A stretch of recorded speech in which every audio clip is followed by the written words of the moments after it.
Hello, boys and girls. It's Mrs. Pecora back to read you Chapter 2 of our chapter book, Ms. Coco is Loco by Dan Gutman. It is part of the My Weird School series, and you can just sit here and listen to my voice, or you can follow along and look at the words and pictures as I read them.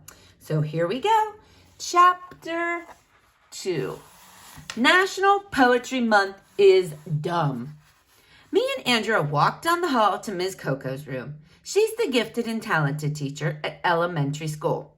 That doesn't mean she's gifted and talented. It means she teaches kids who are gifted and talented. Me and Andrea are the only ones in Miss Daisy's class who are in the G&T program. Don't ask me how I got in. The only talents I have are burping the alphabet and making farting noises with my armpits.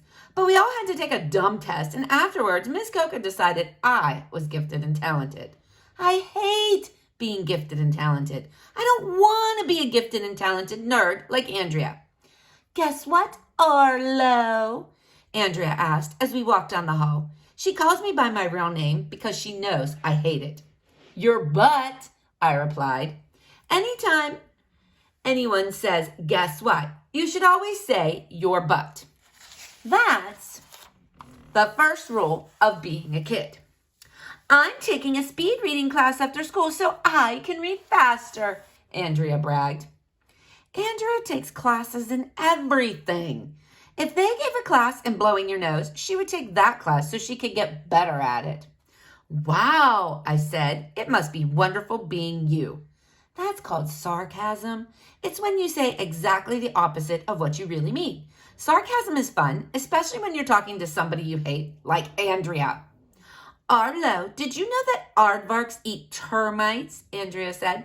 And did you know that ants rarely live more than 60 days? She must have been working on the letter A in her encyclopedia. Sure, I lied. Any dumbhead knows that stuff.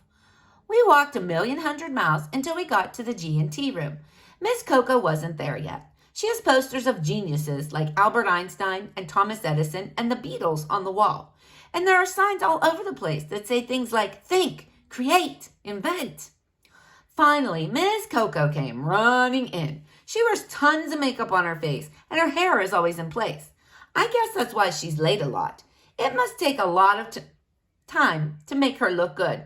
Hello, she said to me and Andrea. Do you like yellow jello? I can play the cello. Are you mellow?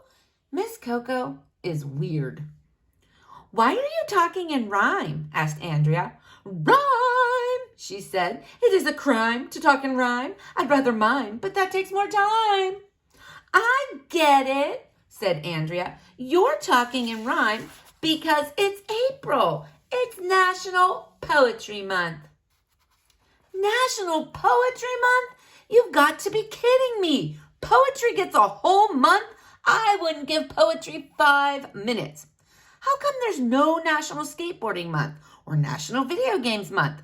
It would be cool to go skateboarding and play video games all month instead of going to school. I love poetry, said Andrea, who loves anything a teacher loves. I wrote a poem and my mom put it on the refrigerator. Andrea's mom is weird. If she puts poems on the refrigerator, she probably puts food on Andrea's notebooks. If you ask me, there should be a National Sit Around and Do Nothing Month, I suggested.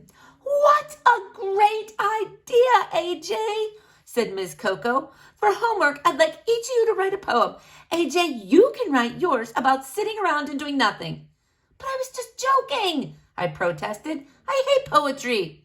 Come on, AJ, said Miss Coco. You're a poet and you don't even know it.